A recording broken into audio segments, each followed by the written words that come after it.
Let's see. Okay, I'm going to take you out. And this is where I do the ghetto work, where I go to the services to make sure that I'm correctly live. Correctly live? That I'm.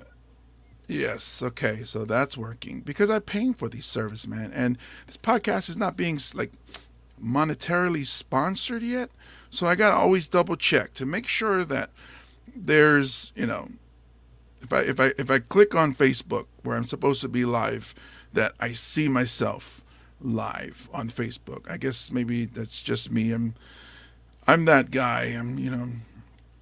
I want to see more of me. Where am I? What am I doing? Let's see. Let me share this onto my regular page so people can see it and say, hey, that's my friend.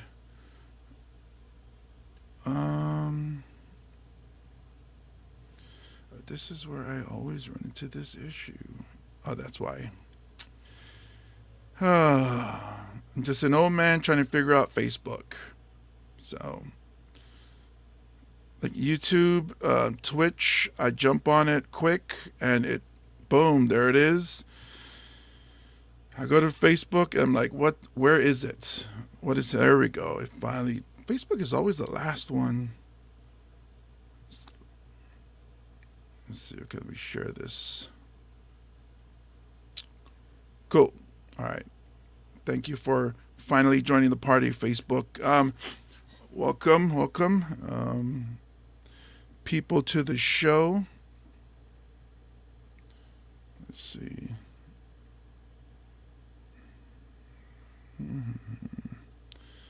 One more place to check. And then we should be good to go. I edit this anyway, so this is okay. Oh, okay. Yep, there he is, live there as well. Cool. So, welcome, ladies and gentlemen, to Hawaii Comedy with James Money. I don't know why I still don't know the title of my own show. I even named it. It's like a parent that names, my child's name is this, and I'm like, wait a minute, what? You, son, or you, daughter. Speaking of which, oh man, I dropped off my daughter at the airport yesterday to go back to college, and not gonna lie, it wasn't an easy goodbye. I thought this is the second time because it's second semester. I thought it'd be like, peace out. I even tried to play it off that way. As I drove away, I acted like I was cool. Like I'm driving away. I honk my horn and I yell her name and I'm waving, "Bye, Tyler." And then the problem was I looked back and she looked and we made eye contact and she gave me this look like I just abandoned my kid at the store or something. And she, with tears coming down her eyes and her mask was soaking up. And I was like, oh no. And I start driving. As I leave the airport, I start tearing up. I had to go to a parking lot to collect myself. It was like, I have friends that, my podcast guys with issues, Chad Wago, Russell Kealoha, who are, I consider, really close friends that are very supportive. When we were afraid about with the pandemic, I contacted these dudes and dude, I think I'm having a panic attack. And Chad calmed me down. Russell tried to lighten the mood and make jokes, and that's like our support group now. But it's so weird because as I'm crying and driving on the freeway now, I did not want that support. I wanted somebody who would talk shit, if you will, and be like either make fun of me or we talk about evil things. I didn't want somebody to talk about good things because I know I'd cry more. So I called my friend Galen, and we were always talking shit about football. But as I'm talking to him, he wasn't yet at that level that I needed to stop crying. So, because he's still, one of my best friends, also a good guy. So we talk for a little bit, and then I get pull into this parking lot in Pro City, and it's like, oh, I think I need more. And then I called my old friend Michael C. Hall, and both of us have this. He's a comedian in Oklahoma. Both of us have this like weird, sick humor that I don't do on stage, but I, discuss it and contact him, and he starts telling me about his dating life and the kind of chicks he likes. And it was so dirty that it was just enough to get me back on track and not miss my kid anymore.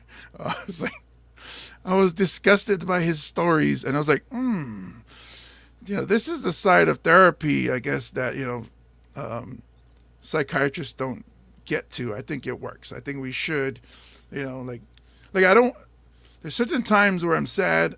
I don't want somebody to hug me. I want somebody to tell me I'm a piece of shit, maybe. I don't know. Maybe some of you get that same feeling. If you do, put it in the comments.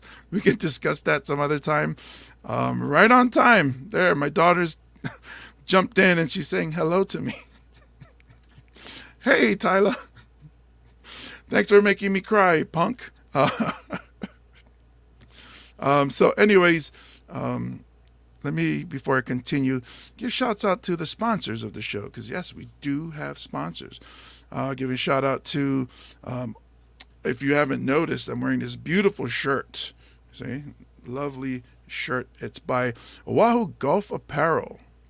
OahuGolfApparel.com. Go check them out. They have hats, t-shirts, and golf accessories, and are locally produced here in Honolulu, Hawaii. They're offering fun, stylish activewear on or off the course. Make Oahu Golf Apparel a part of your game. I love these shirts. They're making them in my size now. This is a 6X. It's comfortable. It's light. Air goes right through it. Breathes. It's also flexible, where if I was wanting, because I don't golf, but if I was to do yoga, I could do yoga in this shirt. It's stretchy. I'm not good with words, but that's my description. If you can follow along with that. It's stretchy, and I love it.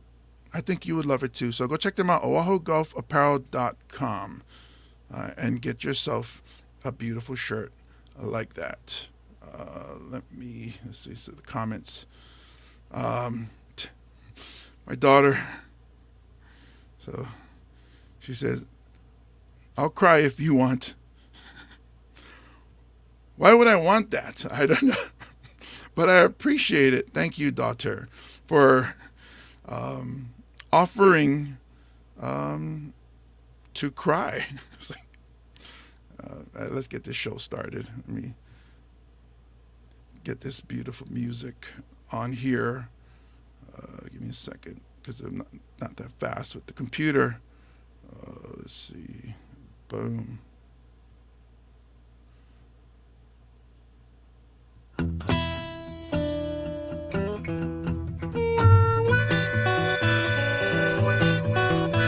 Live from the middle of the Pacific Ocean, it's Hawaii Comedy with your host, James Money.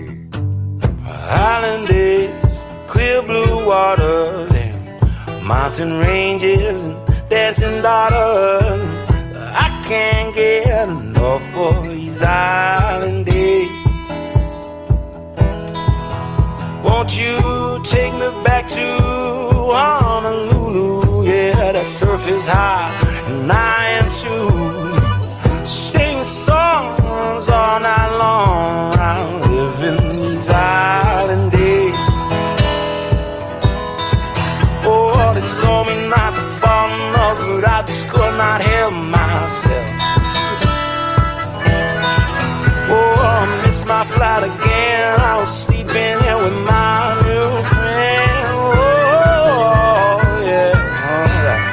Island days, clear blue water, mountain ranges and beautiful daughters. Yeah. I can't get enough of these island days.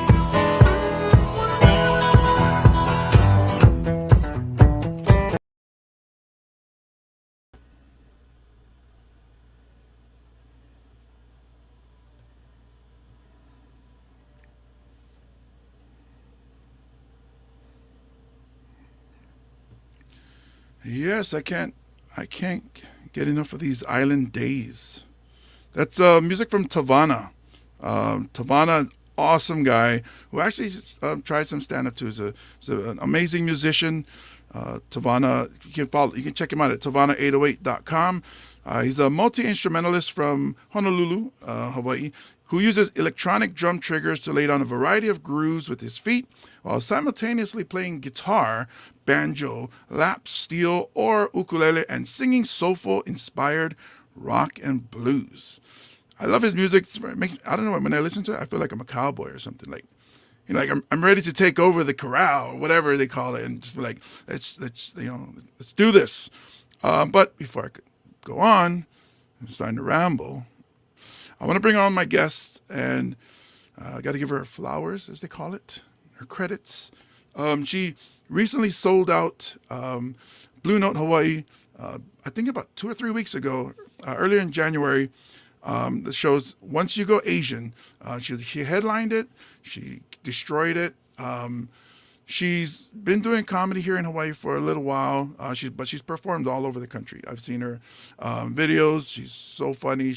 I guess some would say she's, on the edgy side, but when it's funny, and it's nothing like like. Am I going too far? It's not like when I say edgy. It's not like family friendly material, which same here myself. But the thing that impressed me the most reading about her bio is that she helped build homes and schools in communities in Kenya, Guatemala, Trinidad, Tobago, El Salvador, and Panama. See, I said that right, Panama. With organizations such as Free the Children, Me to We, Rotary International, Habitat for Humanity, Global Village, and Kaluyala. Like, what? So, James, what do you do? I used to drive the city bus, and then I was like, hey, people might laugh at some of these jokes. So let me bring her on first of all. Ladies and gentlemen, help me welcome to the Hawaii Comedy Podcast, Simmone Park. Hello, Simmone. Hello. Aloha. See, so now you know what I meant by when I started reading up on you. It was like, what? Oh my goodness. I don't know anybody who's been to those countries, let alone help out people in those countries. I got to give applause though. Let me give you some love because Johnny Rocks Hollywood, is showing you some love. You got heart eyes. No, he got disconnected. He was like, later. Yeah. He said, okay, he's back. Okay, that's cool. And more love for you. Yeah. Love that guy. Yeah. So, stand-up comedy, originally, when I wanted to talk to you, was pretty much for stand-up comedy. And then I started to do the research, and I was like, wow. Like, the things that I mentioned, we'll get to that because, well, actually, let's. I wanted to talk about your early beginnings because you've gone through some things. I guess, would you say identity crisis? Oh, yeah. Early on, like discovering who you are, finding out who.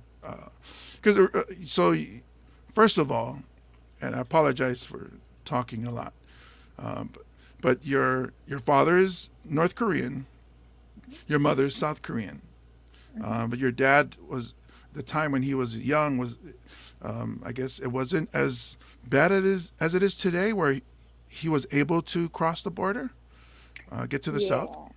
Yeah, he escaped. He was the youngest in his family. He was 2 years old, and somehow, I believe it was like that crossover period where I think the US was taking over South Korea and then the Soviets were taking North. And so there wasn't a DMZ at the time.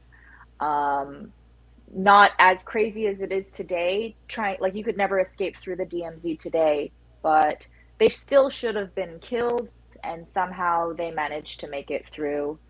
And eventually my father wound up in Canada. So I thought that my parents met in Korea and decided to come to Canada together for a better life.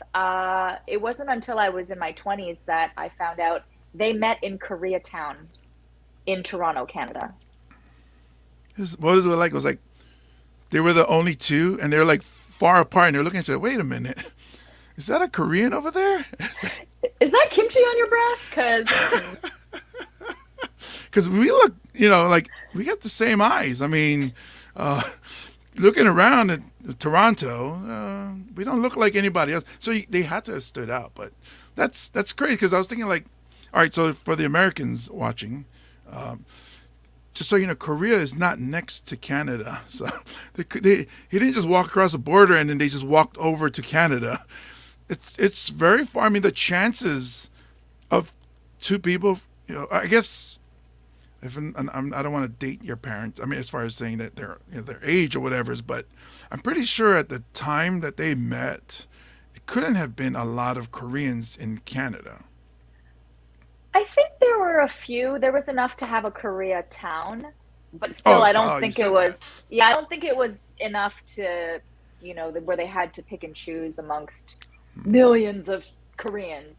And there's just a little, Toronto's very well known. They have a town for everything.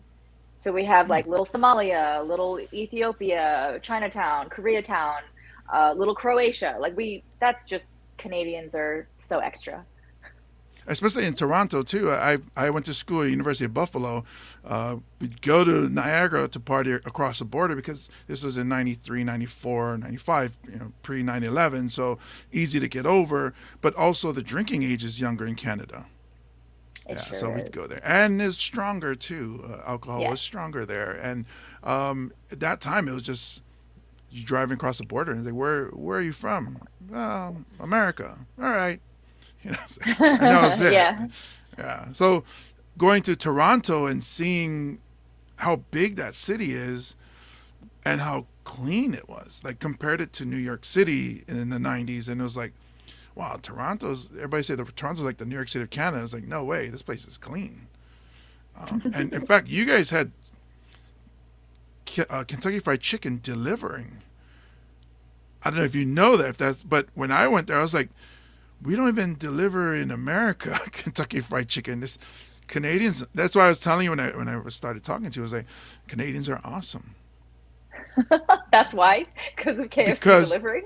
Yes. Well, back then it was the whole name. It wasn't KFC. It was the whole name. It was Kentucky Fried Chicken. Also, you mean so many funny people came out of Canada. Like Mike Myers, Kids in the Hall. It's so many funny people came out of Canada. Also, you guys are very friendly. Like you even apologized to me for being early.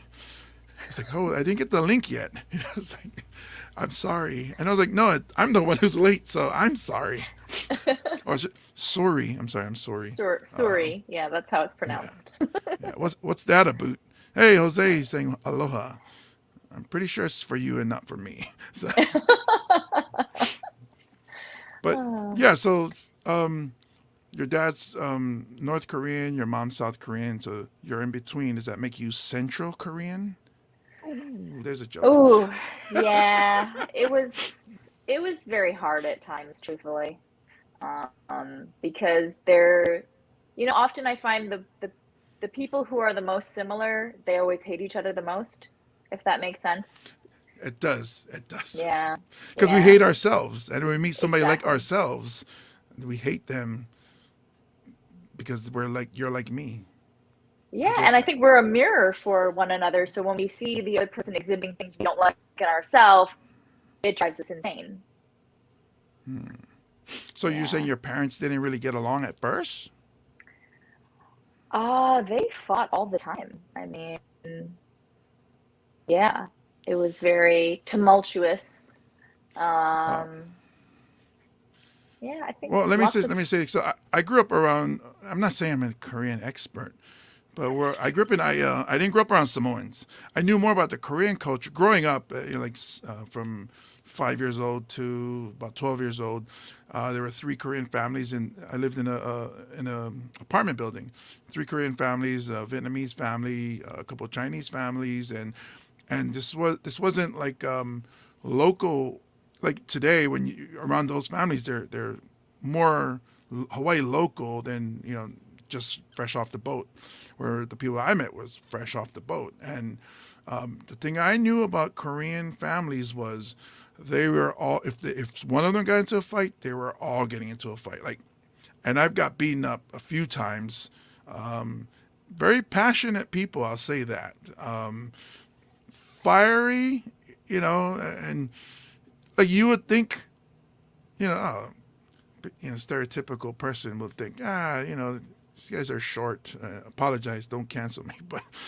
But whoa, they fought so hard, and I got my ass kicked a lot of times. But they were my close friends. You live in the same place. So that's what I was saying with you saying your parents fought a lot. It seems like when the person, the Korean people that I knew, when they set their mind to it, very headstrong, and no, this is what I believe, and that's it. And then, yeah. See, there's my sister chiming in saying she remembers. She might have misspelled their name, but So Young and her brother was fighting me, and I was getting my ass kicked.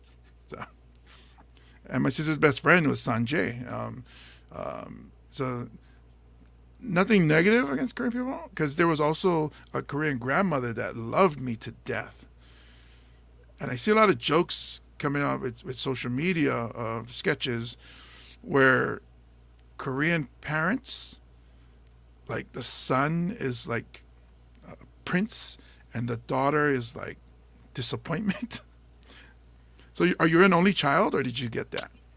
I'm the youngest of three girls, so So yeah. that's why your parents fought a lot. Yeah, and I definitely took it on myself to be that son that, I felt a lot of responsibility as the last chance to make sure that I brought pride to the family. Oh, wrong ethnicity, but you're the Mulan of the family, if you will. Yes, the Korean Mulan, yes. What would that be? What would that name be? Is Mulan like a common Chinese name? What would be that name for a Korean, other than the stereotypical Kim, Park?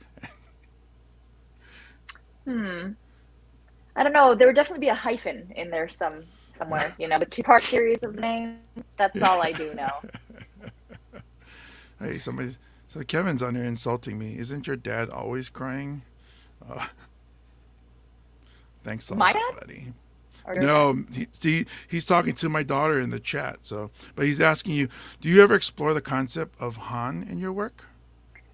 Yeah, Han, I think, is something that I think is that fiery spirit in Koreans where they will just achieve no matter what. It's like you never give up.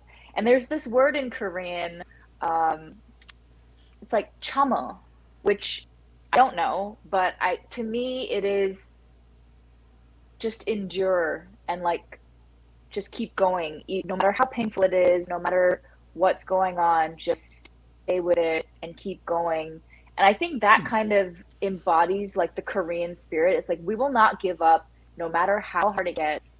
And it's funny because you grew up with far more Koreans than I did. I never had my grandparents, right? My grandparents were all gone. I never met a single one of my my dad's or my mother's blood parents. So I'm in Canada. Me and my sisters were all born there, and not a lot of Korean families around. So we kind of get that idea of what Koreanness is from like Korean dramas. So I was like, am I supposed to prepare food and save the emperor? Like, I have no idea what, I did not know. It was a very weird thing just not to understand. I actually get that. So I guess that's what I was getting at. That huh? Was it chamu? That's Chamo? it makes chamo, chamo. Yeah, I said yeah. you're making the mouth like to make the sound chamo. Okay, yeah, and I do see that, and growing up around Korean families, yeah, I can see that. Oh, that's awesome. I didn't know that that was a thing. So cool. Hmm. My sister says the Korean families always fed her, so I didn't get that love from them. Just one woman, and there's an elderly woman, and she always James C, James C, and so Aw. that's my friends would tease me, say my name's not James, it's James C, James C, and but they were jealous because she always gave me cookies. She always, whatever she had, she's like, come, come. So, and that's how I learned the words that I do know, like 감사합니다 or 안녕사합니다 and 안녕하세요, and so there was a even though I knew more Korean words than I did Samoan words, so. But that's changed since the new neighborhood I live in now doesn't have too many. But I got this shirt now. Like I put this shirt on. Oahu Golf Apparel gave me last year, and I was thinking like, if any of their shirts looks would look like a Korean person was wearing it, it would be this one with this colors and the floral print. Is that race? Was that? Did I say was it racist or? No, it could also be that Koreans love golf. Like, This is true. love This is golf. true. So, yeah. And they're good at it too. Now it's starting to get racist. But so you grew up in Canada. Let me just run right over that. So you grew up in Canada.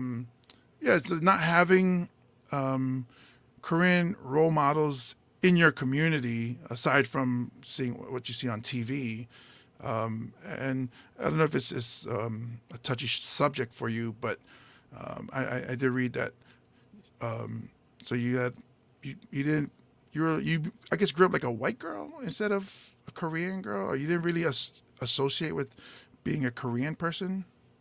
I don't even say that I grew up as a white girl because I had a very traumatic childhood experience with the KKK and white supremacy. So I never wanted to Oh wow. be a white girl. So I was so confused. If anything, you know, I had this dual identity crisis of I have to be a son because we didn't have a boy in our family. So now I have this gender confusion.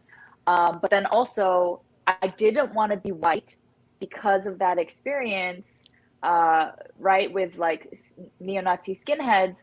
So I kind of commiserated more with my black friends who were also on the receiving end of white supremacy and right. So I kind of thought I was like a black male. Oh, it's one thing to be black, but then you actually picked a gender.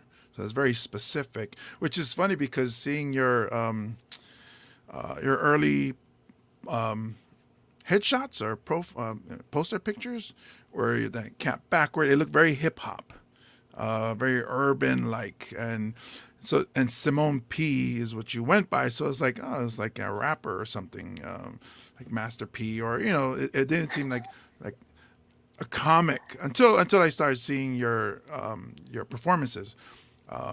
But yeah, I can relate to that because I'm not 100%, but when I went to school in Buffalo, New York, I was only Samoan there. My roommate was from Hawaii as well. He's half Samoan, half Hawaiian, but he only went there for a year before he went on his mission. And then I moved to Pittsburgh and lived there, which didn't have Latinos. It was either black or white. It had some Asian, but not a lot. And it's funny, as a brown person, I fit either side. So if I hung out with black guys, they treated me like like I'm a black person, or I would say normal because they didn't act different. But then when I hung out with the white guys, all of a sudden it was, oh, you're one of the cool ones because you're from Hawaii, and it's like. He's like, wow, I can't believe he said that to me. But this is in the the mid '90s, where I guess that that wouldn't get anybody canceled, or you won't be outed on social media. But it was such a weird thing to see that, and then knowing that they didn't like each other, like they would talk shit about that other person, and then it's like, why am I accepted by both? I thought it was because I was cool, though, to be honest. It's like, which I think am. that's what it was. Yeah. Yeah, let's go with that. That's totally what it was. So like the other thing, so I did read that you had that incident with the KKK, and now you say skinhead. I'm like, in Canada? I didn't know. So maybe the rest of my listeners too are probably surprised as well. Like, we thought Canada was just like, well, it is called the Great White North, so I guess the name says it all. But was racism really big in Canada? Yeah, it still is. Wow. We all call them so nice things, and wow. I mean, I didn't think. I guess, like I said, I didn't see it when I was partying up there, and maybe I got accepted by them because one, I was a giant.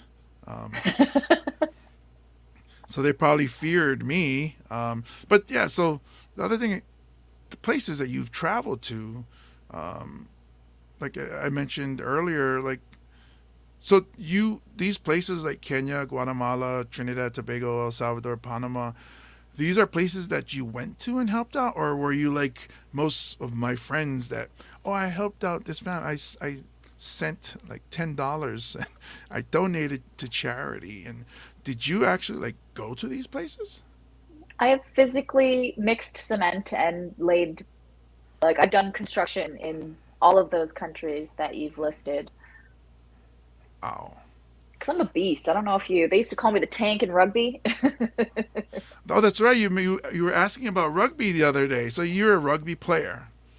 Just in high school. And then actually recently, I, yeah, I think I just saw a picture from high school or something. I said, huh, rugby, maybe I should revisit that. So I joined a, like, just like a play casual league here in Hawaii, except these are like real Polynesian, like real rugby players that Right. represent. And I was like, what am I thinking? This is the stupidest. Like, I've done a lot of stupid things, but I was like, wow, abort mission. Like, you are going to get. And I didn't even know, I couldn't even remember how to, like, dude, it was terrible.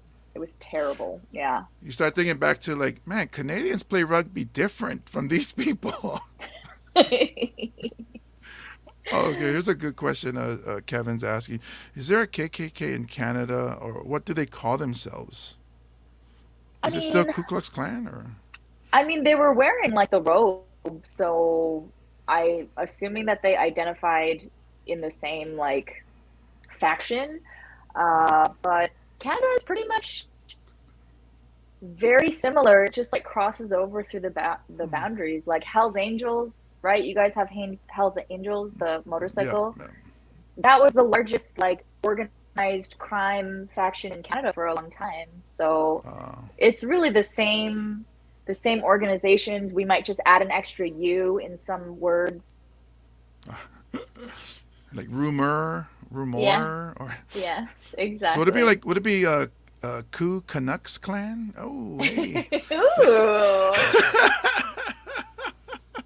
throw a punchline in there for you, but it's just weird, like how we're talking to you like you're an alien. So I apologize. We're like, so do you Well, guys have? my literal title is alien here, legal alien, but alien. So, Well, it's either at least you have more than us American Samoans. American Samoans are savages. So, yo, and when those you are sent me that probably. link, I had no idea. Oh, about the Yeah. what's it John Oliver, what do you call that, last week tonight or something like that, and he talked about, yeah, that on our I say I don't have a passport, I don't need a green card or anything to come to the U.S., but like, yeah, on our passports it would specifically say these are not citizens. It's like, you Wow. guys are you guys are other, and I'm okay with that because when this country starts to fall apart, I'm like, hey, I'm going back to the motherland, and good luck to you guys. It's just crazy how you do have Ameri Americans, like it's in the first part of your Yeah, name, but maybe that's how North Korea is officially the Democratic People's yeah, Republic of Korea. So it's yeah. kind of like that whole bait and switch, you know? Yeah, yeah, because even our flag looks more American than most states. I would say except Texas, because we have a bald eagle on our flag. I mean, Wow. Do you guys even can't get no have bald more. eagles in No, no.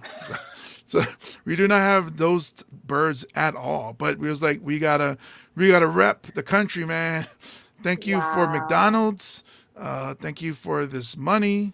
Uh, but no, it's amazing that so you this helping out these people in other countries. You weren't doing stand up comedy at the time, or were you? No, I was not. Nope.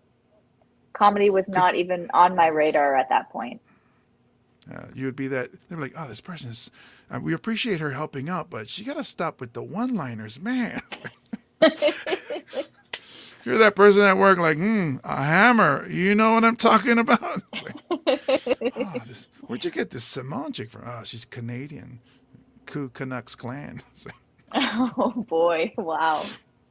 So when did going in transitioning into comedy? When did you like try it, and then let me ask that: when did you like actually get up on stage and try stand-up comedy? So the first time I got on stage, I was actually in LA. I was going on a Tinder date with a comedian. And Red flag right off the bat. yeah, whoops, didn't know that. Now I've learned my lesson. So we went to an open mic, and I didn't even know what an open mic was. So I remember four military guys went up back to back, and they all did jokes about brothels in Asia. So they're all like, Ella, LBFMs, little brown machines. Ugh. And just like all the, oh, exactly. I was just like so offended. And I finally just started like, they would say something, a guy would make a joke, and I was like, those women didn't choose that life. And I would start clapping back, which is known as heckling. And I Right. didn't know. And so my friend was like, what the hell are you doing? These are comedians trying out their jokes. Like, you are heckling them. You're embarrassing me. And I was like, oh, so Wow. being Canadian, my apology, I put my name on the list for 5 minutes, Nice. and I went on stage and I apologized because so I basically explained, like, my first open mic, I'm sorry, sorry, I didn't know what was happening, but yeah, just so ridiculous. And then I tried my first 5 minutes about, getting held up at gunpoint. It was not funny, I'm sure it was like a I big was downer on the night. But I did it. So the Canadian, you said to you go up and apologize. I'm sorry.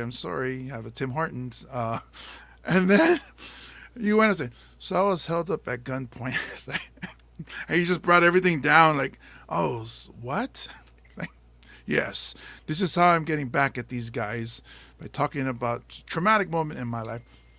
But funny you say that because that's where humor comes from. I think from all that darkness, and and I just like I can just imagine some of these things that. So your life experience with helping people with being in on Tinder dates, like so That's my much contribution material. to society is Right. just yeah, Tinder. And I've since been banned. I'm banned from Tinder. Yeah. Like literally, like Tinder itself Like, banned you from there. Tinder itself has said no more.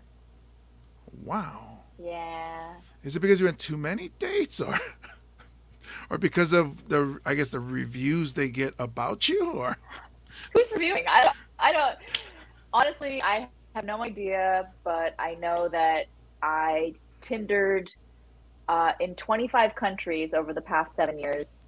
I had a good run. I had a good run. I thought about just creating a new profile. I was like, you know what? I think the universe is giving me a sign that I don't need to be on Tinder anymore. And I just need to gracefully bow out and say, okay, I'm banned. Fair enough. Touche. Touche. You did your fuck you, you're cool, I'm out. Peace. It's more like Oh, fuck you, I fucked you, fuck you, I'm out. No, kidding. I didn't. I don't know. You guys don't know. Are you not all entertained? So Kevin asked, do you feel there's a real difference between Korean Americans and Korean Canadians? How does your family take to you being a comedian? Oh, that's going to be here, I'll leave it up for you. I think yes, I do think there's a difference between Korean Canadians and Korean Americans in the same sense that there are difference between any Canadian and any American, if that makes sense. Like there would be a difference between Japanese Americans and Japanese Canadians, or just Americans and Canadians. I think there are subtle differences, for sure. So I'd say those still exist. Just Korean Americans have been brought up with this veil of being American, which is just slightly different from growing up in Canada. So those differences mixed with the spices that make kimchi do definitely still stand. My parents, did they accept it? Initially they didn't. And then my sister, my oldest sister, I have two sisters, she asked me to do comedy at her first child's first birthday. So in the Korean culture, the first birthday is a big deal. It's called the Dolsot, or like something about a stone. And it's because children didn't make it to 1 year old back in the day. So it was like a big success story. They made it to one. She asked me to do comedy. I said, you are going to regret this. And so you had to do family friendly material, I'm assuming. I did. I took all the dick jokes away, and I did it, and it was the first time my mom said she was proud of me. Really? Yeah, and then she roasted me, and basically told me that I was fat, and she was like, "Stop eating potatoes." But I still got that she was proud, and that was kind of cool. That was. I mean, that's awesome, especially knowing, I guess, the stereotypical Korean parents, and it's the same as Samoan parents, that as children we always try to get that approval, that even if it's just that head nod, that okay, I get you, I understand you, and then that's to get that from those parents. That's huge. Is that the moment when you thought, I'm gonna be a stand-up comedian? I mean, I still think I kind of go in and out. I definitely would love to be able to pursue stand-up exclusively and just all of the things that make me an artist. I would love to be able to live in Hawaii and do that. But like right now, so it's like I'm gonna figure out how I can make that my reality. But for now, it's like, as a Canadian living here, I have to do certain things, and by that I mean prostitution. I'm kidding. I'm not. Going back to Whoa, the comment section just blew up all of a sudden, taking orders. I tried to make a joke of that because my mom would always rag on me when I was growing up, and she's, because back then I'm older, so it was like you show the kind of Calvin Kleins and you wear these baggy pants. It was like the TLC kind of like, right? And so I would do that, and she's like, "Why are you showing your underwear? Are you a prostitute?" And then so I got into rugby, right? And I did 3 years as a back, like as a, the winger, inside, outside, center. And then I finally made it as a forward, and I was a hooker. So she's like, "Are you a prostitute?" And I was like, "Yeah, Mom." You talked it into reality, Mom. I am now a hooker on the field. 4 years. I finally made it on the pitch, Mom. I finally made it. Jeez, that's so And funny. that's what being Korean is. It's like we will take the most backhanded route, multiple years to kind of try to be like, I told you so. And it's like, nobody cares, bitch. Right. Why did you Well, do that? as you make your way to that goal, you have that chamo. It's like I whatever it takes to get to that joke to put it in my mother's face. I'm never giving up. I don't care how strong that struggle is. Hey, there you go. Struggle is real. That's chamo for if we put into Urban Dictionary, I guess. The struggle Mm-hmm. is real, but we don't give up. Mm-hmm. I love it. Mm-mm, Um, mm-mm. when do you think that moment was for you? Where it's like, because I think like the first time I did it and I killed, and it was only 5 minutes. It was my very first time doing it. I did have a coach that helped me with the set, and so it was gonna do well. Especially everybody knew this was your first time, and then but just getting that feedback, that instant gratification of all this energy I put into writing and the fear that I had of performing, and everybody loves it. Like it was with me till the next day. I was a city bus driver at the time, and I remember driving at work, getting my bus ready and going to the first stop and just driving and thinking, holy shit, this happened for me. I did. And I was like, yeah, I screamed. Nobody's on the bus. I'm like, yeah. And then I knew, I was like, this is what I'm gonna do. So is there a moment, like maybe not as dramatic, but where you said, yeah, I want to continue doing this. I want to be a stand-up comedian. I think that moment for me was in Hawaii. It was on the Big Island. I got to do a show called Tits and Giggles. So it was a It yeah, it sounds was a it sounds like the Big Island Crew for sure. yeah. And so it was like burlesque, which would be the tits, and then comedy. So it was like dance, burlesque, comedy. So I was doing comedy, and it was at the only gay bar in on the island.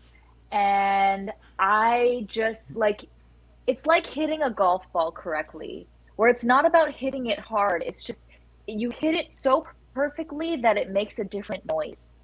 And Right, right. you know that you've done it. And I got that from that performance where it's like I just connected with the audience. They loved it. Everything killed. And you know when you are in your flow and you almost black out because people will be like, "Oh, what the guy held you," and then you said the thing, and I was like, "I said the thing. I didn't what." Right, where you don't even remember what happened. And it was one of those moments where it's like I couldn't remember what I had said or what I had done. I just knew the feeling Mm. of, you know what, bitch, you can do this. You can do this. You should do it. It was kind of that thing. So thank you, Big Island. That's what I love. Like the Big Island to me is my heart. Like so Like, special. yeah, Oahu's very structured with like, okay, the shows are the host, the opener, the headline, or a showcase. Everybody has a small amount open mic, so everything's very structured. Whereas the Big Island and Maui, to some extent, they always have something with comedy. So it's like, if we're gonna do comedy, we might as well just tag a big party onto it as well. And so that's why when you said tits and giggles, like, yeah, that's very Big Island. No, no shade on the Big Island. I love those guys, but wish the scene grew, over there, because there's a bunch of people that want to do it. They just don't know where to go. Is this in Hilo or Kona? This was in Kona. And actually, so I was there not too long ago, there is a scene that is growing out there on the Big Island. I've never been to Maui. I'd love to check it out and see if I would do well there. You You would know, do amazingly well. I noticed. So Honolulu, although the guys you see, the people you see, can be edgy and can get actually not necessarily vulgar, but it can go dirty, but still funny. Maui takes it to another level. Maui is almost like there's no borders, no boundaries we can say and do whatever we want. So Maui is more, in my opinion, like almost like alt comedy, where there's no boundaries. So that's why I say you would love it there. I like it there. I think over time my sets is structured by Honolulu style, and in run-ins with National Touring Comics that, it's very structured, and even with the writing, whereas like you go to Maui, and the last time I performed there, I was talking about it where in a past episode where Johnny Sparkles, he and I went to perform, and just before I got up, my pants got stuck on the chair. There was, like sometimes a screw. Well, maybe you don't know. So being a large person, we really flatten out the cushion in the chairs. So sometimes a screw will catch your pants. And as I stood up, it just ripped a strip of pants from behind me. Like denim just came off. And I had to go up and, as a comic, you just got to address it. And it's like what you're saying where I have nothing prepared. I just got to go off the top of my head. So you get into that improv world. So I don't know what I said after I come off stage because nothing was planned, but it felt really good. And get that from Maui. So yeah, Chino LaForge is the guy there. They do it at the playground, which Jessica said it's I forget which. I thought it was in Kihei, but yeah, if you get a chance, Chino LaForge on either Instagram or Facebook. Anytime people come here, they reach out to Jose or Erica or Pepper. But whenever you go there, yeah, hit up Chino. They're a really tight community. And I did see that you partake in the Herbalife. I'm going to plead the fifth on that one. Well, let me just say that on Maui, it's, they enjoy the mind-altering candies, if you will. I used to live in Jamaica for work, so that's all I'm going to say about like that. Coffee and it goes together. They go Starbucks and, I'll have just a little bit of marijuana in that, please. Thank you. But I performed there in the Maui Comedy Festival, and their strip, I forget what the name of the street is called. It's kind of like Kalakaua here in Waikiki, where that's the main strip and everybody's partying. So when I was walking to the venue, and it was weird and this was Halloween, so Halloween is, everybody looked like they were drunk, but you didn't get that aggressiveness, or you didn't get that what you looking at, bro? So, and then I found out later that everybody does mushrooms over there. So it's like, or ass. So everybody was tripping. So I wasn't used to, because I don't see that. I see, here in Oahu, everybody's either drunk or on ice or something. But there it was very mellow. But yeah, everybody was like, why are they staring at the wall? It's like, what's going on here?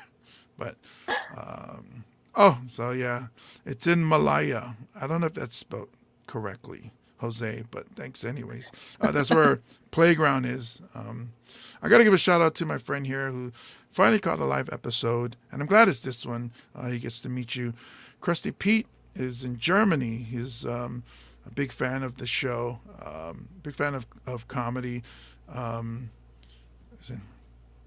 Definitely not an IKEA chair, for sure. So if you were to, I guess, because you went to school in Germany. I did. Or what? See, that's what I mean. It's like, it's like crazy how, I guess you're the international, I don't know why I wanted to say playa, but people who are traveled are, to me, amazing people, because the experiences you get from all these different places. It's something I always tell my daughters, hey, if you have a chance, see the world, because you'll see that little world we live in, it's all the problems you have in, I live in Aiea, all those problems I have is you go across the world and you see the problems they have, or even how they deal with things, and you see like, man, I just snapped at a 14-year-old at Starbucks for messing up my order, and look at these kids here, who are dealing with real issues. Yeah. Kevin asks, what would a Korean German accent sound like? You don't have to. You're not. Das weiß ich doch nicht. I don't know. Oh, you speak. Actually, That's right. You speak German, so a lot of languages. I do. I do. Korean is not one of them. Oh Whoops. man. I know there's a lot of Korean people are like, what? So disappointed. But it's okay. If they're watching this, they're used to it because I don't speak Samoan. Even though my mom speaks to me in Samoan all the time. Does your parents speak to you in Korean all the time? But you don't Still speak do. it, but you get it. Mm-hmm. Yeah. Or like you think you get it, and then you actually like learn it, and then you're like, holy crap, that's what that means. Not what I interpreted, because it's like you put meaning based on context and the situation, and you're like, oh, that probably means that I'm a dickhead, right? And then you're like, that's not at all what that means. Oh my gosh, I've been saying this to like older people. This is terrible, like, right? So I don't know. I don't actually know. Excuse me, Pastor. You're a dickhead.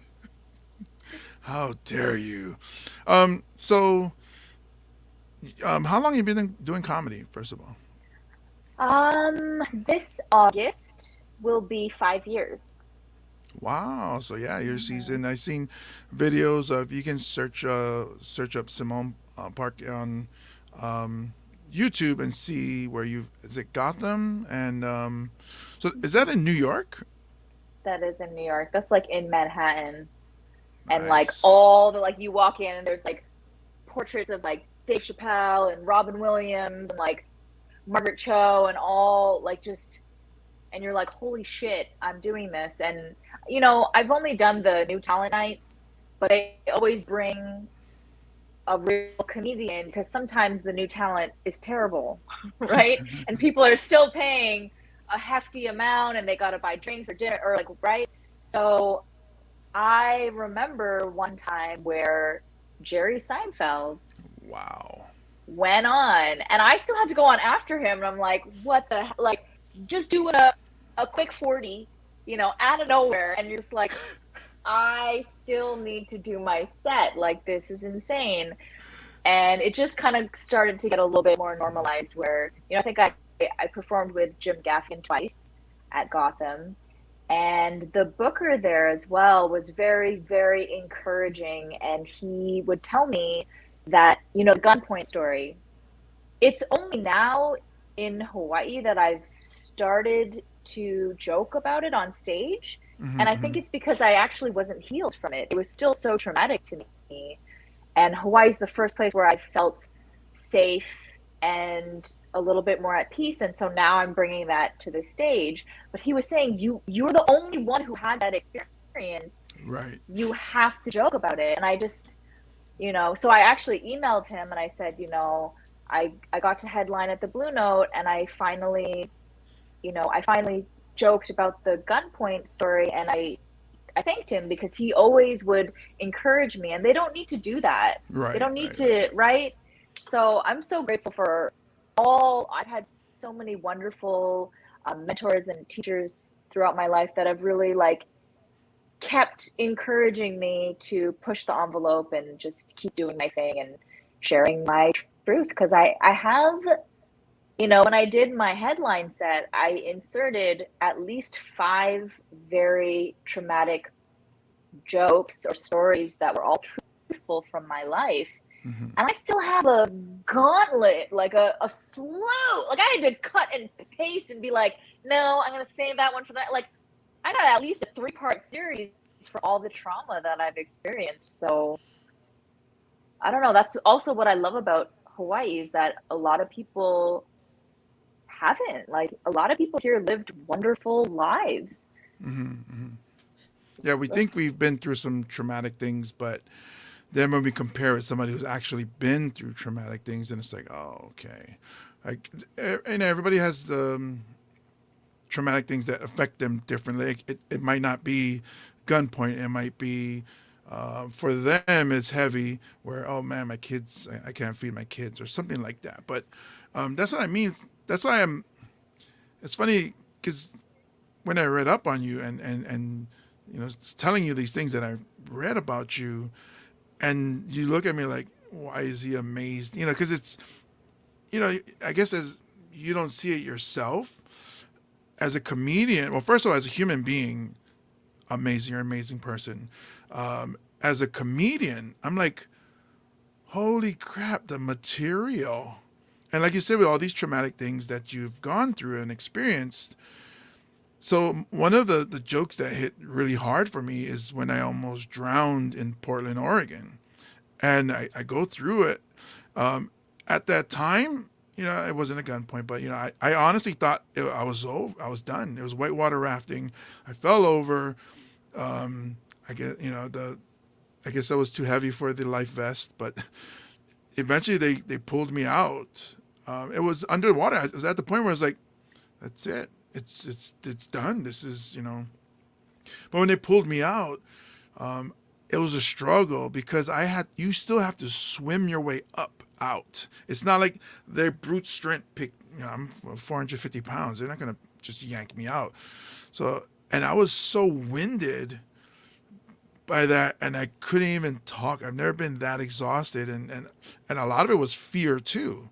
And they pulled me out. I was saying, yeah, I'm dead. I'm done. And my daughter's on the boat, and I'm like, she's gonna see her dad die. So I was like, yeah. So I was like, oh my goodness. But then when I came back, I think the comedian took over right away, and I was doing morning radio, briefly, and I was telling the story. And as I was telling the story, I was adding punchlines. Because like yourself, with the experience that you have, you can talk and you think at the same time, whereas that's the difference between us and the average person that goes up at an open mic. Like you said, you're cut and pasting as you're performing, and so like, yeah. So and then other traumatic things that happened in my life, people are telling me, why don't you talk about that on stage? And it's like, well, so maybe you understand this part. It's like, do you understand that sucked for me? Like, and now you want me to bring it back into the front of my mind and then just say, you're just a punk. You just tell these jokes. But I'm learning that you get the bigger payoff when it's like you suffer for your art. So we got to go through life, I guess, traumatic life experiences to get really funny, I guess. Well, I guess if you don't use it for comedy, then it happened in vain because you can't erase what happened. So you might as well try to maybe even help somebody else. And I don't want to discount anyone else's trauma. I definitely don't want to say, well, mine's so much more severe. No, like everyone has lived their own life. I certainly didn't want to say that people who grew up in Hawaii have not experienced trauma, not at all. I just think that my experiences are very weird. And also the whitewater rafting thing, I went whitewater rafting. I almost fell out, and I'm like, who the F thought this is a good idea? Like, that is some stupid.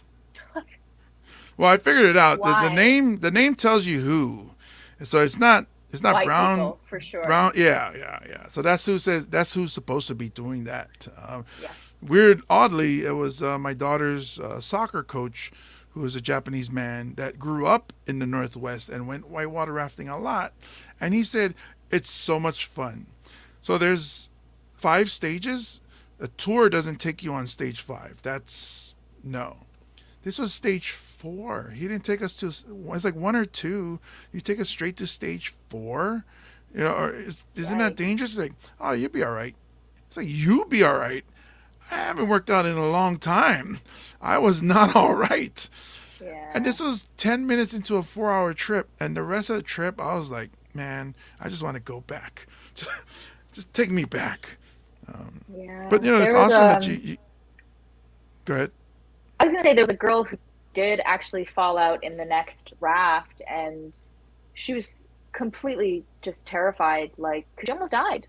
Like, I can relate to that girl. yeah, I was that girl. yeah. So I just fell over, so I was like in the middle of the raft, like a bug on her back, just like but like thank God, because I'm not that strong of a swimmer. Like I didn't grow up in Hawaii, and we didn't just have this ocean, so I don't know that I could have well, jumped and so paddled my way up. right, river water has a lot of air, so it's not as buoyant as the ocean. So it's harder to stay afloat in the river. Also, you're flying down, in one direction a lot faster than if you were in the ocean, and there's rocks. So they say I was scared because they said, if you go down, bring your feet up, because if your foot gets stuck in a rock and we can't see you, that's it. You're just stuck there. And I was like, wow, I'm glad I risked my life and my kid's life and all these other 12-year-olds on this raft. It's like, thanks a lot, coach. Thanks, but no thanks. So I guess Yeah, how we that's turn crazy. trauma. I guess in going forward for yourself, myself, we're going to be adding a lot of these traumatic things that our life experiences and turn them into comedy gold for the people. See how we give? That's how we give. Yeah. But that's awesome that you had somebody, kind of nudge you in that direction and tell you, hey, maybe, you should try it. And for you to try it, the headlining set, that's a lot of balls right there. But going forward, where do you want to be in 5 years? Like, as far as in comedy, being this is a comedy podcast, like, obviously you're a comedian. It's part of you. That's what whatever you do. Let's say you become Prime Minister of Canada. Prime Minister, right? Not president. Am I right? Prime Minister. Okay. Yeah. See, maybe flexing my foreign knowledge or whatever. So you're still going to be a comedian that is now prime minister. You're not the prime minister that used to be a comedian, because that's how I feel. Like when I drove the bus, I tell people, "Oh, I'm a comedian that works at the bus. I'm not a bus driver." So like, in the future, where do you see yourself? First of all, 5 years? I appreciate that coming from you to be like, no, bitch, you're a comedian. Like, thank Well, you, I didn't say James. bitch, so just I was okay. it wasn't verbatim, but paraphrasing. 5 years. I would love to be at a level where I don't have like where nothing's holding me back from speaking my truth. And I've reached a stage where I can do that because I do want to be of service. Does that make sense? Like, I feel like we've noticed a lot of comedians are coming out saying that they're worried about being canceled, so they're not going to do stand-up anymore, or they're going to hold back here because they're like beholden to the corporate sponsorships, or they have a show that they don't want to lose. I would love to reach the level where I don't give an F, and nothing can, like, I'm not held hostage to any organization. There's no amount of money. Basically, I'm trying to get to like Dave Chappelle status, which I don't even want to say that because nobody can be Dave Chappelle. Right, But right. he's reached that level where he's uncancelable. He's going to speak his truth. And when they were like, no, remove it from Netflix, he's like, fine, then I'm going to go over here. And everyone's like, right? So Yeah. he can say whatever he wants, and he does it in such a beautifully eloquent way. And I think stand-up comedy is such an art form where when it's done correctly, it's like, it's such a powerful platform. People let their guard down, even if they're like, oh, I don't like her, I'm a white supremacist, I don't like this yellow girl. They're probably going to still let me tell a few jokes. just right. And I think that's Right. incredibly powerful. It's very, everybody's disarmed and they'll give you a chance. They might later determine that they don't like you or they're not going to listen to Hmm. what you have to say. But if you can craft it in such a way where it's like a brain ninja, and the truth or the eloquence, the beauty, the lesson of these jokes doesn't actually expand in your mind until later, Hmm. and you're not worried about holding stuff back because of fear of how is this community going to take it and shut me down, or like just being free, having the true freedom to speak your truth. I think that would be the greatest gift that any comedian could ever have. Yeah, that's awesome. And then I do see that. Um, that's more like a 20-year plan than a 5-year plan because of the way I don't know that I society have is 20 years. today. Because of the current situation in society at the time, that's more, that's asking a lot. But I do understand what you're saying. Like that would be awesome to, because the funny thing for me is what I put out on stage has been filtered so many times in my own head. So if you think what I'm saying is dark, and I've done some, so if I go to a show, like when I open for Tumua is family friendly show. That's squeaky clean, and so I do that. But when I go to, let's say, shoot, my early days, there was no Slack Key. Slack Key is kind of nice. There's places where I guess like King's Pizza. You done open mic there where it's pretty raunchy and it's a hole in the wall basically. And no cameras, nobody. There's no possible sponsors or whatever. And I would just some of the stuff I would say, people are like, "Wow, that was so dark." In fact, one of the jokes that Jose's favorite joke, which I can't do in most places, is about prison rape. So it's like, and I think he likes it because he does a lot of clean stuff. So when he sees like somebody who does clean, all of a sudden it just gets real, filthy. Mm. But it works out because it's also funny.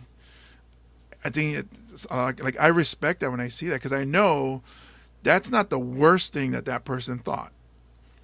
What we're Yeah. seeing is something that person, because there's a lot of times where my daughter went to Catholic school, and I, so like they'll have like talent show, and you got to go support the kids, right? So that talent show or some performance, and then the school church tricks you by having mass at the time they were supposed to start the show, and so as I'm watching it, I'm like, man, they tricked. And then you have that person inside your head that's like, man, they tricked us. That isn't that lying? Is it? So I'm coming up with a set about this thing inside of a church, thinking dirty thoughts and really bad things. But then, of course, like I said, I filter it out and it doesn't come out. So That's God's work, though, when you're in the house. he's speaking to me. He says, son, I bless you. Go ahead and think your thoughts. And yes, the pastor or the priest is creepy. So I'm Oh, sorry. yeah. There's a lot of things that, this is what I'm saying. Like it could be somebody's going through, a loss.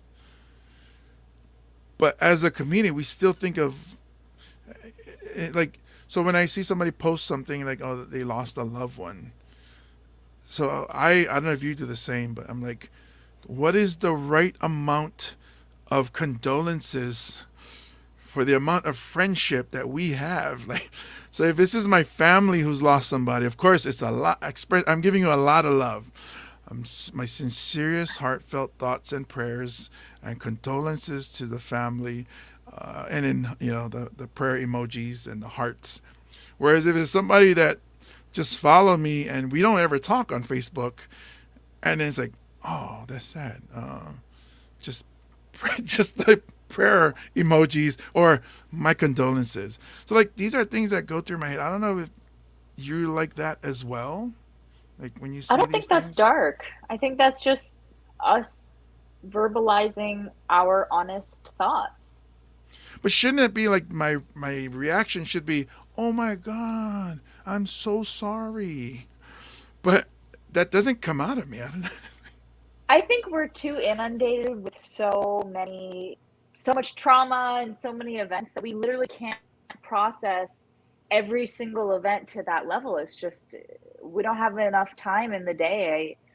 That might seem heartless for me, but I think it's just, again, it's just being honest. Like, we don't have the Hey, capacity. How many Facebook friends do you have that you've like never met before, right?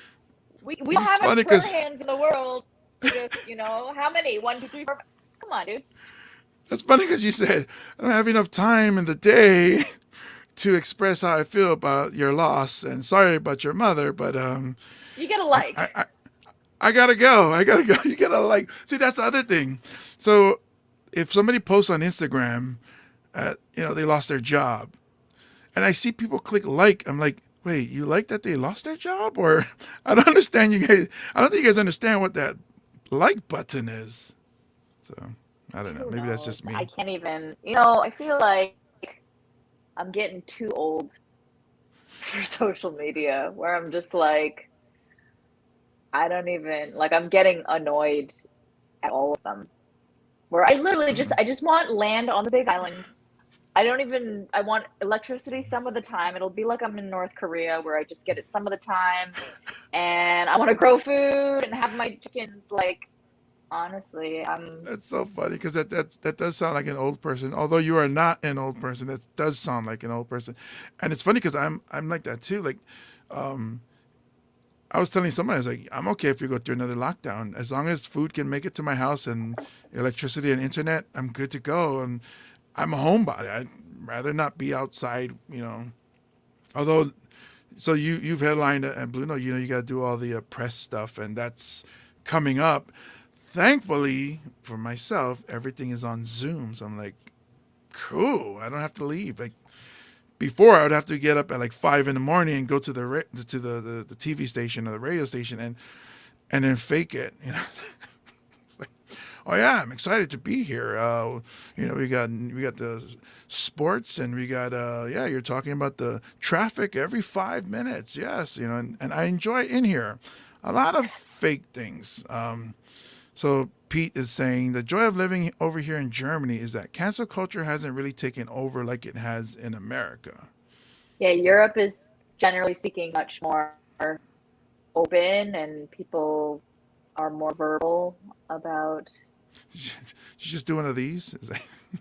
Because my first culture exposure was Italian, so I when was I said gonna say, verbal, I meant you know, capiche. That's what I thought yeah, that was. I thought this capisce. was capiche. So Yeah, that's what I know pretty that much. as. I guess I appreciate you being on the podcast, but I wanted to ask you: is there any charity that you're currently working with or working on? Because you do, and this is why I say you're an amazing person because you don't just like I said, was it slacktivism where hey, I just click like to for the people of Tonga. So I helped out. I shared their posts. I helped. You actually get in and help. Is there anything that you got going on there, or do you want to let the people know that you are working with? Yeah, so there is actually a charity that I am actively working with here in Hawaii. So I'm the Hawaii chapter leader for a peace movement called Live and Let Live. People can check it out at www.liveandletlive.org. It's a 501(c)(3). And also eventually just with the North Korean sentiment, I do want to do a fundraiser and raise enough money to get some people out of North Korea, because they are probably the worst treated people in the world, and nobody thinks about it and nobody cares because all they hear is Kim Jong-un, and they just think of the country and the leader, and they don't realize that there are millions of people who are continuing to starve every day, women that are being trafficked, just trying to get to freedom, or trying not to die of starvation. So sorry, I didn't want to like bring down the mood with No, no, no. like This North is not Koreans bringing are it. suffering. This But is I'm not bringing it gonna, down. This is not bringing it down at all. I promise. yeah, I think just like for my heart and to also, commemorate my father who I lost recently. Oh, I'm I would sorry. love to do more for the people because also COVID has been disastrous for rescuing North Korean people because the supply chain to get them out of China and then through rest of Southeast Asia, when borders shut down because of COVID and there's no movement, they literally cannot help these people escape anymore. So that's something that nobody would ever think about, but I do because that's like I always wonder if my dad didn't get out when he did and he didn't come to Canada, a half Simmone Park may be starving to death right now or being sold to a retarded Chinese man for $500 and forced to have his kid. Like, that could be my reality. I wouldn't be here speaking about it with you, but that would just be like a forgotten tale of another North Korean woman who just is treated like shit. So, And the only people who would know about it would be the people connected to you, because, like you said, the word wouldn't have gotten out. It would just have been whoever was around you when it happened, or your family that was hoping that you got away. So, like, um, reading about this. So, I'm sorry, is it liveandletlive.org? Is that correct? yes. Okay. So, like, I even looked into it a little bit, and it's like, wow, didn't realize that it's it's like it is, like you said, they're treated the worst, because even if you try to escape and you made it off the land, the surrounding countries will send you back as a traitor, like a person that escaped. And then, but if you stay, life is horrible there. So it's almost like you're on the brink. Like, I have had enough. I'm gonna risk getting killed or even tortured if I get caught. And knowing that if that's on your head, like, you know, I'll do whatever it takes. My life here is so bad. I'm gonna risk getting caught and tortured. So, and it's anywhere, any direction they try to escape. Correct? Yes, and I think if that word chamo has ever been more exemplary, it's for what North Korean people go through. And they endure the worst and the craziest part. So like when I started comedy, and after my first few performances, I moved to Korea. And so I was doing comedy in Korea, and I got involved with this organization that was sending food, like seeds, to North Korea so they could feed themselves and grow their own food. And they would also do rescues. So I was like, screw it, I'm going to do a charity fundraiser. I didn't know anybody. I don't speak Korean. And I walked into every business and I was like, do you care about North Korean lives? You need to give me some money. And they were just like, oh, okay, fine. Like, just get out of here. Like, right? And I was Like, like, you don't care about our North Korean brothers and sisters? And they're like, okay, you need to go. Here's a $50 gift certificate. You can like raffle that, you crazy whore. the The chamu, crazy, the chamu is strong in this one. It's like, but then meeting North Koreans who go through the crazy, like what stuff we couldn't even imagine. I've been through some stuff. What I've experienced is a blip of what every single one, and those are the lucky ones. Those are the lucky ones. And then they make it out and they are the kindest, most giving, most humble, wonderful people. After all of that, bruh, like that is a very humbling moment to just be like, I think I've lived this life that's so challenging. Look at those people. And so right, I right. want to help them. I want to help them. So Yeah. that's liveandletlive.org is part of helping. Well, that's just to get peace and freedom in the world. So I guess that Oh, okay, is okay. loosely correlated. I see. I haven't chosen because there's libertyinnorthkorea.org, which funds rescues, but I worked specifically with a reverend who's in Korea. He's an American guy who married a Korean woman, and I might choose to go that avenue just because, I love Liberty in North Korea and they do great work, but they've become so big that it costs a lot more money to get to fund a rescue because they've got employees and right. So Right, it's a right, bigger right. machine and it's more costly. Whereas if I go right to the Reverend who's in South Korea, who's already sending food over there through China. It would be, I think, for the same amount that you could fund one rescue with a big organization, you could probably get 3 people out, And right? So if you can get anybody out, that's great, because that life, what that person becomes, and that's people who will really, like they don't have any freedoms at all, and then all of a sudden they come out, the nothing. appreciation. Yeah, that's a person who's going to really appreciate that you've helped them. So Kevin asks, how do you spell chamo? Oh, I don't know. I'm thinking of the Google. symbols in my head, and I'm like, Oh, I see. uh, like a star kind of thing. And then line this way. Cha. Square. Mo. That's so Line funny. going down. Cha mo. Exactly what I thought it was spelled, and I see I have those characters on my laptop as we talk. I'm like, oh, that one. Oh, I press shift first for that. The star. Okay, Yes. got it. Square. Man with a hat. Line. Circle. Dot. I don't know. Worst That's Korean so ever. funny. Oh no, I've met some worse. But thank you so much for being in the podcast. Simmone will be performing in my show. It's funny. So when we talked, and then you gotta Google the person. So I, it's something I learned. I guess getting into cybersecurity was, you gotta do your research, and that's when I came across all this information. It's like, oh my goodness, she's an amazing person. Um, so that's like, oh yeah. I mean, I would love to have you in the show, and thank you for accepting the invitation. Um, let's see. Before we cut out, let me just add this in real quick. I usually do this.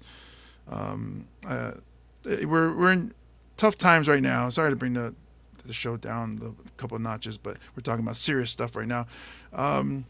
We're going through troubling times right now with in America. As the country is divided, whether vaccine or not vaccine, mask or don't mask, or was the election stolen or not. I mean, we're so divided, and we're all being shut in and not connecting with people anymore, that life is getting difficult. From your frame of reference, if you feel like you want to hurt yourself, and I have a friend I used to work with, the suicide prevention here in Hawaii, and she said the best thing to do is to actually ask the person, are you considering suicide? Are you thinking about suicide? And the reason I bring this up is I want to share the number to the National Suicide Prevention Lifeline. It's 1-800-273-8255. That's 1-800-273-TALK. Everybody's got unique, issues going on in their life. Maybe they don't have the answer for you, but they can point you in the right direction. Somebody you see out there that's struggling, maybe they just need you to say hello to them, which is why a lot of people are surprised. They see this big giant Samoan walking around. I'll smile at people when we make eye contact. I'll say hello. It's sometimes that could prevent that person from doing something to hurt themselves today. So it's what you put out into the universe what comes back. I don't do it till it comes back. I don't want anybody to hurt themselves, especially our young teenagers, that they go to school and they get bullied and then they commit suicide, not knowing that life hasn't started, really come around for you yet. You just, I understand that high school is your whole world, but there's a lot more outside of that. So if you know somebody who could use a friend, hit me up. Come talk to me. I take emails from Nigerian princes. The latest one I got today was a woman who asked me if I wanted to be her sugar baby, and she's paying $700 a month. Yes, I take the DM and we chat. Might not be a woman. I'm coming to the conclusion it might not be a woman, but maybe that person needed somebody to talk to. So what I'm saying is I'm open to talk to anybody, but if you really thinking about hurting yourself, please call 1-800-273-TALK and get a hold of somebody. Or you can even, I'm sure Simmone, she's an awesome person. She's helping people already. What is that website again for helping the people in North Korea that you're working with? I think Is one it would Liberty? be libertyinnorthkorea.org. Okay, so there you go. They've got some You good can- merch too. So, you can even just buy a shirt and you're contributing to saving a North Korean life. Like, it's a good deal. That's the comedian right there coming out. That's so funny because that's the way to bring it back, though. We got real serious with the talk, and all of a sudden, it's like, oh, they got great merch. I don't know if you noticed. I got It's true, though. So yeah, I mean, go check out the website. Help out however you can. You don't have to advertise, but if you want to, hey, hit us up in the comments, and then we'll send you some of these prayer emojis. Thank you, guys. Mm-hmm. Thank you again. You don't have a website yet, but you have an About Me page. I don't know. Did people reach you? So on Instagram Just is what, Instagram. That's the last of the social medias before I just take off to the Big Island and you'll never hear from me again. I'll just be doing comedy by myself in the field. Be on a homestead with just talking to. Are you a vegetarian? I do dip.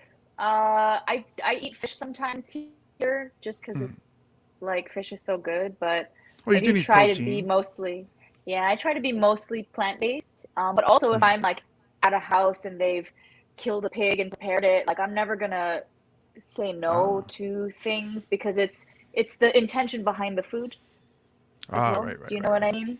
So I'll be like, I don't eat that. Like, thank you. I'm so appreciative. Yeah. Could I just not have it look at me? I don't want to see the mouth be like looking at me and just like I feel sorry for it. Could you like turn it the other way? But no, that's that's awesome. So you'd be on a farm performing for your animals or your plants on the Big Island, some homestead. But thank you so much for being on the podcast. Really appreciate you. And go follow her on Instagram and find out where she's performing. She's a very funny person and amazing human being as well. Thank you, Simmone. Really appreciate it. Is there any final words you'd like to leave on? Come see the show February 2nd, 2222. James Money. If you don't know, you ain't in the know. So come to the show. So take that. And tickets are still available. You can get them at BlueNoteHawaii.com, or you can go to ComedyUHI.com. And they have a lot of events there, and they'll show you where Simmone's performing next, where I'm performing next.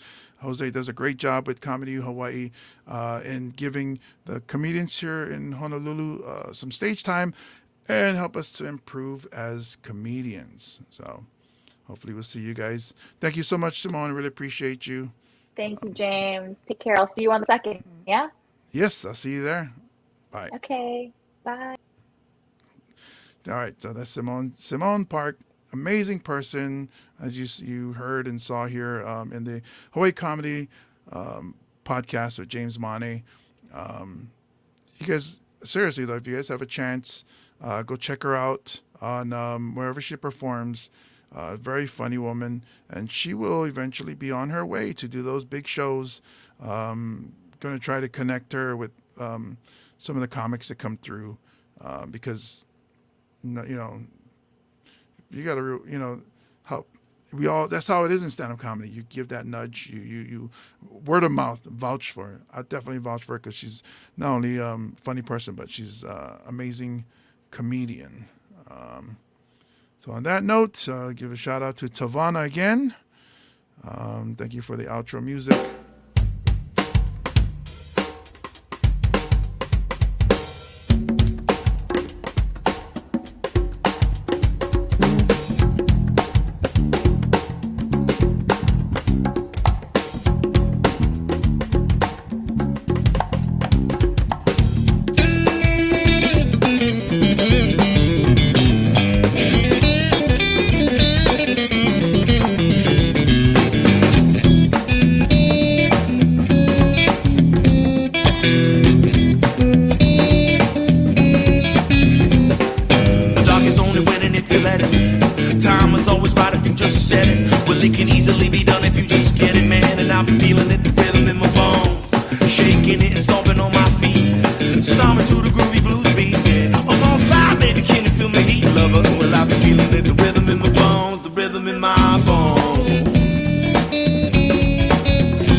Oh, yeah, I'll be living it and loving it the life. Stay in peace and try to never deal with strife. Intensify the gleaming in my eye. The Bagalolo will be lifting me up high. I'm from the island Honolulu represent, yeah. It's the honor on a mission heaven sent. Well, I always bring 110%.